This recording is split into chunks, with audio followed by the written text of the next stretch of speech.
like these people here, this time last year I told my own story about struggling with mental health and struggling with an addiction problem and stuff like that. And I asked for help. And for me, owning up to my fear released a whole different world for me. I became the person that I was destined to be. Everyone knows what the word destined means. It means that you are meant to be that person. But the only person that can stop yourself from being that person is you. And exactly what Harry touched on there, you need to have, everyone in the room here has a gift. Unique thing, something you can do that I can't do. There's a couple of things that you can do that I can't do. There's a couple of things I can do that you can do. But it's finding that gift in your life, and it's working really hard at that gift. And what I mean working really hard is, everyone wants to be rich and famous without getting off their arse. That's the way the world is. They want the fame, they want the money, they want the nice house, they want the nice cars, but no one wants to work hard for it. So the only example I can give you is, I have a little son at home who's 1 at the minute, right? And everyone has stairs in their house, unless they live in a bungalow, right? And every young toddler wants to crawl up them stairs. And we've all crawled up the stairs once in a while, sometimes obviously with our parents behind us. You know, we'd crawl up, make sure we're safe. Back in the 90s, we just had a chair there was no stairgate. We crawled up, we fell, we didn't do it again. But I was looking at my son over the last few months, and what I found is the hardest step for my son on that stairs was his very first step. To function as an 8 or 9 month old, how to get himself onto that first step. He tried every day. Every day. He didn't realise what he was doing, but he tried every day to get onto that first step. Never gave up. No child gives up, or no toddler or baby gives up trying to get on that first step. Every day, bit stronger, fall, go again. And I was thinking with that's life. And we all talk about chasing your dreams in this world. It's the first step is the hardest step.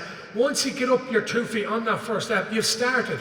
It's like when I first posted my first Facebook video in 2014, a bit like himself here. I hit share and I was like, oh my God, what are people going to think of me? And people liked it and encouraged me.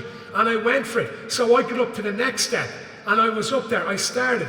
Does the steps get easier to climb? No, sometimes they get harder because you might climb 2 or 3 more steps and you fall straight back down again and you have to start all over again. Again, what Harry said, you have to constantly keep wanting, aim for the top. You might be a fingernail from the top and you come all the way back to the bottom because it just wasn't meant to be.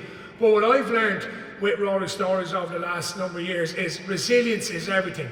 You're going to have horrible days when you chase your dreams. Because why? Because you're doing something that a lot of people are too afraid to do. And that's what you call, like begrudgers would say in the country, that, you know, just because they can't do it doesn't mean that I can't do it. And in Ireland, it's a very stronghold of negativity around people who want to be different. In America, in Australia, in Germany, you're encouraged for failing. In Ireland, people laugh at you for failing. We need to change that mindset. Don't be afraid to fail. You know, just because your parents say it's not a good idea, your friends, if you believe, I believe your gut feeling is your steering wheel to your dreams. What I mean by that, if you trust your gut and just do it and close your eyes and jump in the deep end, you'll eventually find your calling card in this life. And the only way I can describe it to you, I was young like yourselves in school. I struggled until I found my calling card in Rory Stories. And right now, I have no problem in saying I'm living the dream. I'm extremely happy in myself every day. You know, a bit like Sean, I do suffer still a bit with depression, but I manage it. You know, I'm exercising a lot this month. I'm on a strict no alcohol train every day, and I feel really good, and I'm ready for the negativity that the world's going to bring.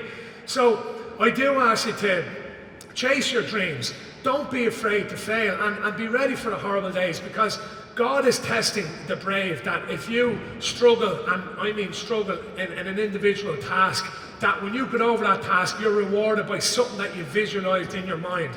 And hold on to that, lads, and just believe in yourself. And it's about being happy. Once you wake up every morning being happy, I'm going to do it today. Who cares what I think? Everyone says Ed Sheeran was a weirdo as a young lad, one of the most successful artists of our generation. So be that person and use these young people today as an example. They spoke about their true feelings, and they're going off happier today that they might have inspired even just one person in the room. Take something from today. go away from the Zeminar going, I learned something today. I'm going to start playing the guitar. I'm going to start really working hard on athletics. I'm going to work really hard on artwork. Whatever you feel is easy to you, that other people find difficult, work really hard at that. Back yourself, believe in yourself, listen to that gut feeling, your steering wheel to your dreams, and I promise you, once you get that first step into chasing your dreams, lads, it's the most magical and unbelievable feeling you can ever aspire to. It's living the dream is the only way I can describe it. But in order to get there, like my little son, you have to get up that first step, which is so hard. Once you get on that first step, the pathway is yours and sky's the limit. On behalf of myself and the three speakers here, Sinead, Sean and Harry, thank you very much for listening and safe home. Thank you. Cheers.